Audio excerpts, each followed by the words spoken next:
UFC 317 is this Saturday. I'm going to go through the whole card, giving you my predictions on each fight. Before we do, though, really quick, the typical spiel.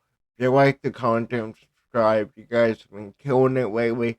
We've been covering a lot of sensitive and serious topics on this channel, and the support on those videos means the world to me. So, thank you guys. I love all of you. And yeah, let's get into talking about fights for once. Ilia Topuria, Charles Oliviera in the main event, Pantoja, France in the co-main event. This is probably the best card we have of the year. We start off with Cedric Dumas versus Jackson McVeigh. Cedric Dumas, we know, gets arrested every other week. I forgot what he got arrested for a few weeks ago, but he's back and he's coming off of a TKO loss against Michael Alexejczyk. One of the best unranked fighters in this division. Beat Dennis Tillman, got knocked out by Nursultan Luzdaboev, and then was only beat Alvarez and Cody Brundage before that. Jackson McVeigh coming over from LFA. He has finished every one of his last fights in the first round. He looks really talented, but again, man, I cannot put much on regional promotions, right? So I'm gonna go with Cedric Dumas by round two TKO. He's a rangy striker. Jackson is the heavier, slower grappler. But I do think Cedric Dumas can get it done. I think he can get him out of there. And we all know Cedric Dumas, man. We all know what's gonna come after it. Some kind of arrest, some kind of a warrant. But he is a really good fighter. I think Cedric Dumas is really good, and if he can focus into his career, could be a scary contender for most fighters. But like a lot of fighters, can he get it right outside of the cage? I need to burp. Cool. Then we move on to a heavyweight fight between Jonata Denise versus Alvin Hines. Denise 8-1 just lost his last fight or last and first fight to Martin Tybura by round two doctor stoppage. Before that beat Carl Williams, KO'd Austin Lane in his first official UFC fight. Got a round one TKO over Eduardo Neves on the Contender Series, and before that had another first round knockout over Rodrigo Dura, however you say his last name, on Immortal UFC. Hines coming off of a third round KO off of a high kick, uh, submitted submitted Junior Hex with a first down arm triangle, another first down TKO by ground and pound, a second round TKO by ground and pound, and unanimous decision over Justin Smith. I watched a bit of Alvin Hines fights, but again, man, how much weight can you put on the regional scene with a lot of these fighters, even in other promotions like Rise and Bellator, PFL? The competition in UFC has always been the elite competition. I'm not big on Denise, but I think he'll get it done here and the first round by TKO. Hines is also a replacement fighter. I forgot who Denise was supposed to fight before this, but it's a different opponent, short notice, and he's coming off of his first loss, which I feel will be a real big motivator for Denise. Do I see him going on to be a top contender in the heavyweight division? No, but I think again he's a fun fighter. We know what we get with heavyweights: big knockouts, swinging big shots, and that's just how I see this fight going. We move on then to Nico Price versus Jacoby Smith. A really fun fight. A really fun fight. Nico Price just lost to Thin Week Rainbow in October. Beat Alex Morono. Got KO'd by Robbie Lawler in the first round. Which that was Lawler's retirement fight. Got KO'd by Phil Rowe and beat Alex Oliviera. Jacoby Smith, though, has been on a tear. Got a first round knockout in his official UFC debut. Um, got a round to ground and pound on the Contender Series. And you see a first round knockout, unanimous decision over Austin Jones. Jacoby Smith is scary. Nico Price, again, a veteran, kind of fizzling out now. 2-3 in his last five. It's Jacoby Smith. I seen getting a first round TKO here. Very talented, a heavy hitter, good in the grappling, and Price is just past his prime. Really fun fighter to watch. When he was going, he went on a couple good streaks there. But again, Father Time is undefeated in this sport, and I don't see him beating a guy like Jacoby Smith with this much potential. Then we move on to a really fun fight. I really like this fight. Terrence McKinney versus Vasyl Borshev. This is a banger. Okay? These guys will never be top contenders, but Terrence McKinney is killed or be killed. You see that right there. His last four fights ended in the first round. He got a first round TKO over Demir Hadzovic. Got head kicked by Esteban Ribovic before that. Um, um, KO Brandon Mero, Mike Breed, he KO'd. And he lost to Nazim Zadakov by round two to Nick Choke, who just had a really good performance, I believe, this past weekend.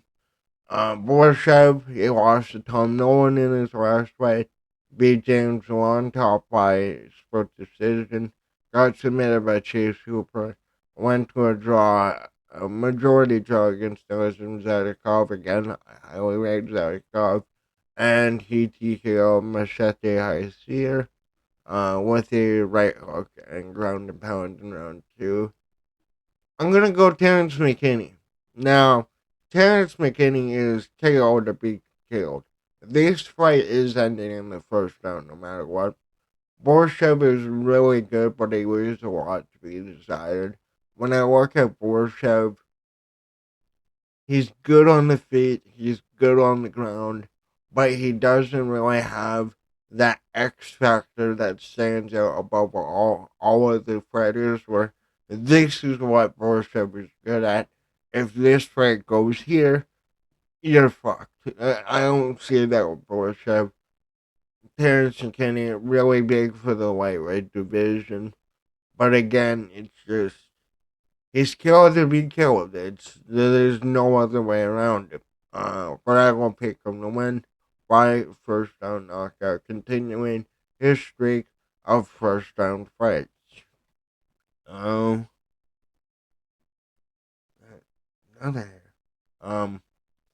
Vivian Araújo taking on Tracy Cortez.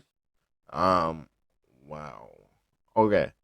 Araújo beat Kareem Silva, lost to Natalia Silva. Big Jennifer Maya lost to Amanda Rivas and Grasso, so she's losing to top contenders, all by decision.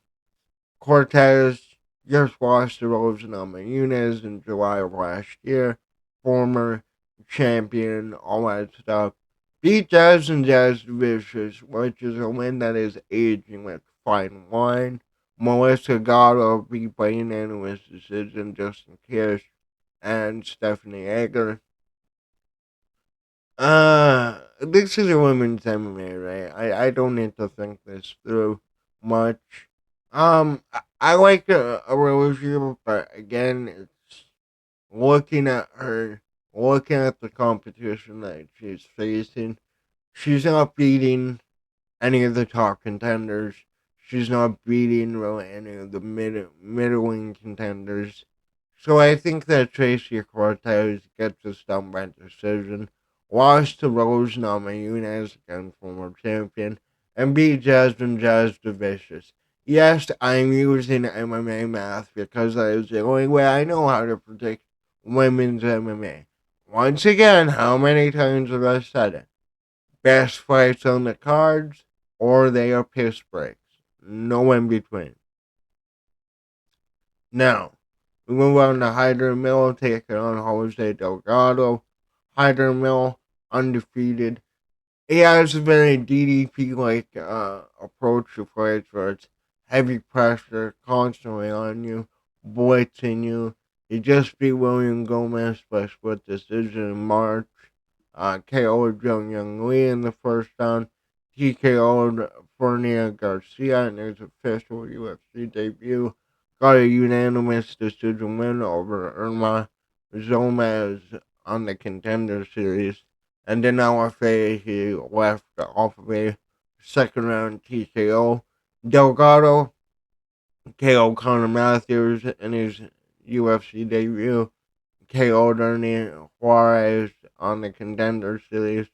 First round TKO in his last LFA fight. And another third round TKO in a first round dodge. So this is a fun fight. Um, I like Hyder Mill. I've watched a few of his interviews. Guy's wicked but sharp. Funny dude. Delgado, I don't know much about him. I've only watched a few of his fights, but he is lethal. Again, though, can you translate that over to the UFC? That's the biggest question. But I'm gonna go with Hyder Mill simply for the high pace DDP style that he has, where he's constantly on you. And he had a great performance against William Gomez in his last fight. I feel like he'll remain undefeated here, and I'm expecting a lot of growth from Hyder Mill in his next few fights that will really show us, okay, is this just a guy with an O tied to his name? Or does this guy really have the X Factor? I know I've been saying X Factor so much. Does he really have the X Factors he needs to compete in the UFC? Um, and I think he'll get it done. It's just, I don't see this being the highway knockout, the breakthrough performance just yet. Then we move on to Jack Hermanson versus Gregory Rodriguez, who does not have a record, but that record is 16-7, I do believe. Jack Hermanson beat Joe Piper in his last fight. Really good win to have. Joe Piper just won his last fight. He got KO'd by Roman DeWidze off back control. Beat Chris Curtis. Sean Strickland, he lost to by split decision. And he had a wrestling match against Hamza Chimaev in 2021. Um, the thing with Jack Hermanson, we know that he's a really good grappler, but lately he's been moving away from the grappling and falling in love with the striking, which a lot of fighters end up doing. Like what we kind of saw with Islam Makachev a little bit. You saw it with Kamaru Usman, especially where he developed his boxing down. He KO'd Dorian Masvidal, and that's what it went with.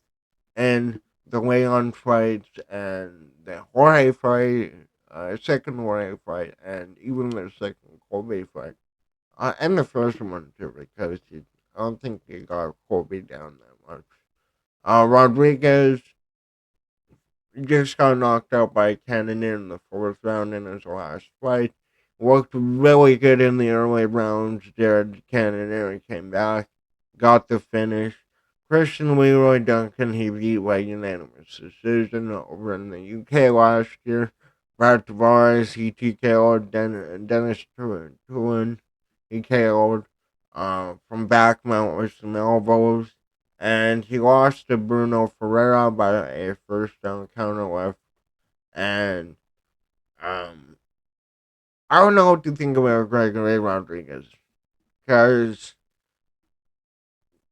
Dennis Twin, Brad Tavares, veteran, has been in the UFC for over 10 years. It's a good win to have, especially against a guy who's tied for the most wins in middleweight history. And Christian Leroy Duncan, I'm not too sure of just yet. But I think I'm going to go with Jack Hermanson. He is massive for middleweight. Well, he looks like a light heavyweight middleweight. Good grappler when he realizes that both move towards striking. And the big one being he beat Joe Piper, which is a win that is doing really well. So I feel in this fight, if you can get the range, if you can, well, you know, Rodriguez is big enough. If you can find distance, I think he'll have success. I can also see him having success in the pocket. But the big question is, will he take the fight down? And will he utilize his bread and butter? But I see him pulling off this decision, probably 29-28. We move on to Peyton Talbot versus Felipe Lima. Peyton Talbot, we know the UFC is one of the UFC's new guys that want to push. Really young, had a good performance against Reyes Cortez in the Contender Series. Got a third under naked choke in his first official UFC fight against Nick Dwyer, and then got two knockouts in a row. One against Cameron Simon, really good win, and Yanis Gamori. But Raoni Barcelos, who just beat Cody Garbrandt, showed he has major flaws in the grappling department. And Felipe Lima is a terrific grappler. He beat Miles Jones in his last fight, submitted Muhammad Naimov, really good win to have on your record as you're moving up in the sport. Giannis McGard, he beat by unanimous decision in the octagon for the belt. Evgeny Adnorog, a first round flying knee, and he beat Fernando Flores by unanimous decision. I'm not as big on Peyton Talbot as some people are. I think this is Felipe Lima's fight to win, and I think he'll get it done by second round submission. Well rounded, Talbot is an awful grappler, and he subbed Namath, which, like I said, really good win to have when you're moving up. He's young, he's trying to make his mark in this division. I went over Peyton Talbot, the guy that the UFC is trying to push, would be a really good addition to his record.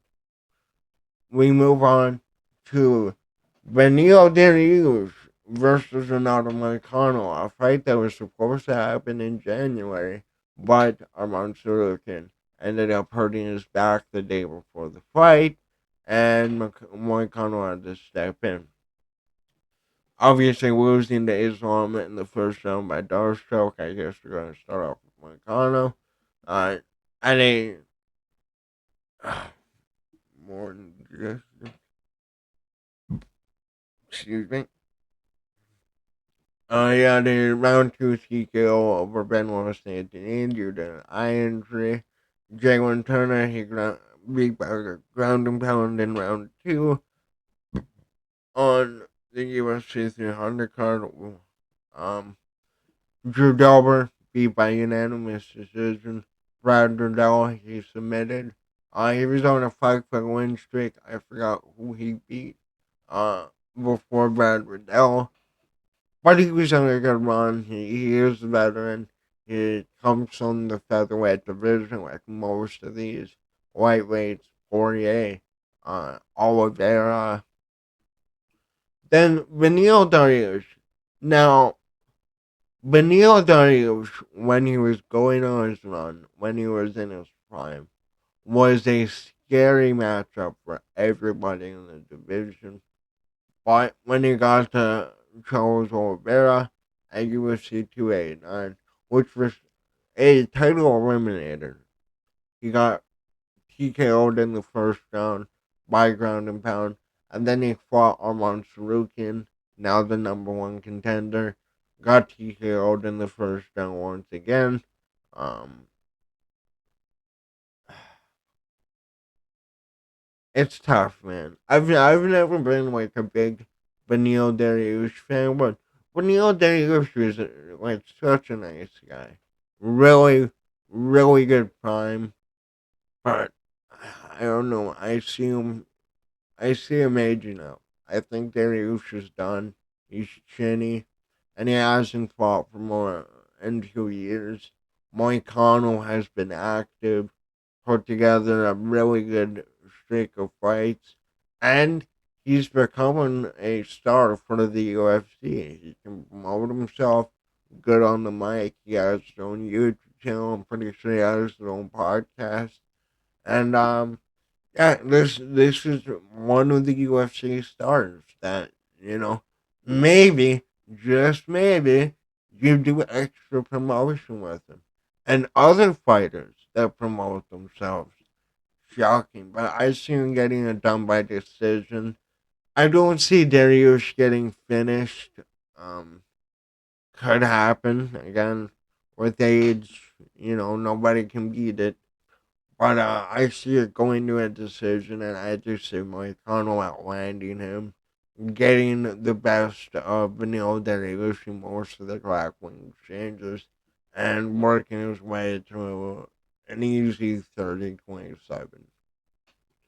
We move on to Brendan Rebel versus Joshua Ben. This this is an interesting fight. Now, originally, this is supposed to be Brendan Wavell versus Manel Kopp, but that fight is cursed. It's been canceled like 2 times now. Manel Kopp had to fight Astro Almabayev, and now Brendan Wavell needs to fight Josh Ben. Now, Brendan Wavell, he has only lost to Alexander Pantoja 3 times recently. Got a split decision over an undefeated Tatsutaro in Tyron's debut. Was it his debut? I forgot. Brendan Moreno, he beat by split decision. Pantoja, he lost by unanimous decision in their third fight. Mateus Nikolai, he KO'd in the first round. And Matt Snell, he submitted in the first round. Josh Van just had the best performance of his career against Bruno Silva. Amazing striking. One of my favorite strikers in the UFC by far. Right to Sarah, he beat by unanimous decision. Cody Durden, he beat by unanimous decision. Edgar Cherize, he beat in September last year. And before that, he was KO'd by Charles Johnson in um, July 2024. Now, this is a short notice fight. This what is this? 3 weeks after he just fought. Seventh, one, two. Yeah, this will be a 3 week turnaround, short notice. I really like Josh Finn. I really like Josh Finn. And I fucking hate that the UFC keeps doing this where they get a prospect who shows promise and then they instantly throw him into a contender fight. They're doing the same thing with PFL guys, Bellator guys, and I hate it. Build your stars. I don't know. It's almost like you did it for the first 25 years of the sport. Well, 20, because before Dana White. Well, even then they promoted their fighters. But yeah, I I picked the wrong pitcher. I'm going with Brendan Roybal, not Joshua Van. Van is incredibly talented, but it comes down to experience and a full camp, which Brendan Royval over here, absolutely Brendan Royval. Um, I just see him. I see him winning the decision, maybe comfortably, but I do think that Joshua Van is going to leave a lot in that cage to where we will actually see Van is a legit contender. I don't see him beating Brendan Royval, especially on short notice. But I think that this will be a fight where we're like, holy shit, man. We actually have someone with Van, and I think that Van could absolutely become a champion in this division, which we are going to get to in the co-main event. Now, Alexander Pantoja versus Kai France. We know the story. They fought on the Ultimate Fighter. Really good fight, really competitive fight. Pantoja won it though, and Pantoja has been running through this division. Beat Kyle Oscar in his last fight by running as a choke. Had the really close fight with Steve Versailles. Um, where Steve Versailles could have won that fight, but look at Versailles now taking a couple knockouts, needs to readjust. You had the third Brendan Royval fight at UFC 296, Edwards Covington, where he won by unanimous decision once again. A split decision against Brendan Moreno to win the belt, and he submitted Alex Perez in the first round. Kai France, first round knockout over Steve Versailles in his last fight. Lost to Amir Albazi by split decision. Got TKO by Brendan Moreno by liver kick and ground strike in 2022. Beat Askar Askarov and KO Cody Garbrandt. Kai Car-France, we know what we're getting with Kai Car-France. He's the heaviest hitting puncher, heaviest hitting striker in the flyweight division. Something we've never seen before. This guy has like 6 or 7 first round finishes in flyweight. Fucking absurd. Um, but I don't see him beating Pantoja. I really don't. I think Kayashikara is a nightmare matchup, but he's beaten him before. The grappling is too much for France, and if Pantoja can get him down, even get him against the fence, he can control where this fight goes. He can outwork Kaikar France, and then that striking probably won't be as good as it will be in the first and second round, in the fourth and fifth. So I see Pantoja winning this probably. I'm going to go with a 48-47. I think that's. I feel comfortable with that. Continues his run, but I think after this fight, you gotta make the Marab fight. Like, I know you got the Corey fight, I know you got the Umar rematch, because all we do is just immediate rematches after immediate rematches now, because we are not original at all.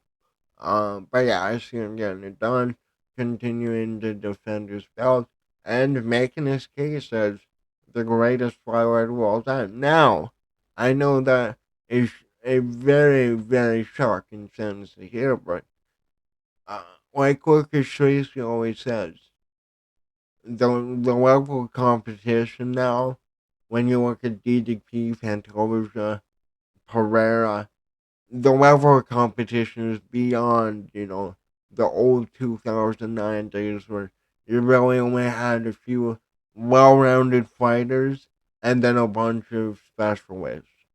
Pantoja is dominating against people who, are specialists, but they are far beyond the level of skill than any of those guys in the early 2000s. Then we move on to our main event of the evening. Ilia Topuria undefeated, making his official move to lightweight. We're gonna get to the Jai Herbert fight. And Charles Oliviera, number 2 contender, looking to win back his title. Now, I'm gonna start with Oliveira. We know he just fought Michael Chandler last year in November. Really good performance. The only thing Chandler had against him were those few backdrops at the end of the fight.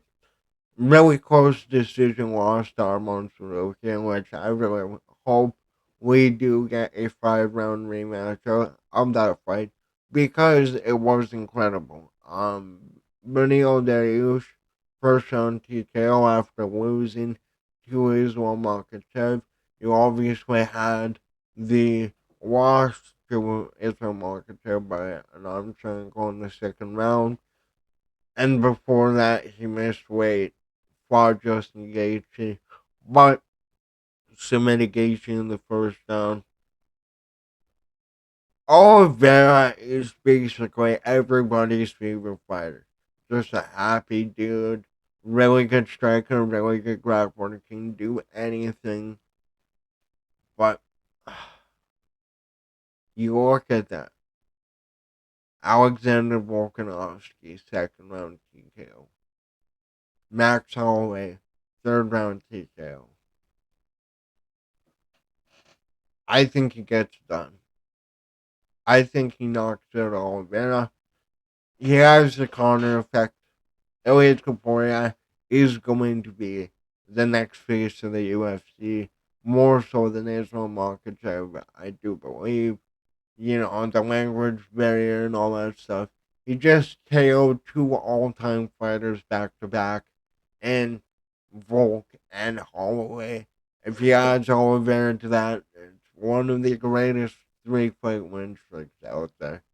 And Oliveira's chin, right? It's where we've seen Oliveira get dropped in every one of his fights. And a lot of people, once again, Lucas Tracy said this, a lot of people don't think his power is going to translate in the lightweight division. But he's gaining more mass. More mass, more force. Maybe he's a slightly slower. But when you have more mass, you create more force. There's your science lesson. But yeah, I think he moves to 17-0. I think that he beats Oliveira. Now, we know that Armand is the backup. It looks like he will fight Armand after he's on Gaethje, which I don't want to see that fight. But this guy, I feel like Topuria, if he stays healthy, if he stays active, Topuria can show us what Conor could have been.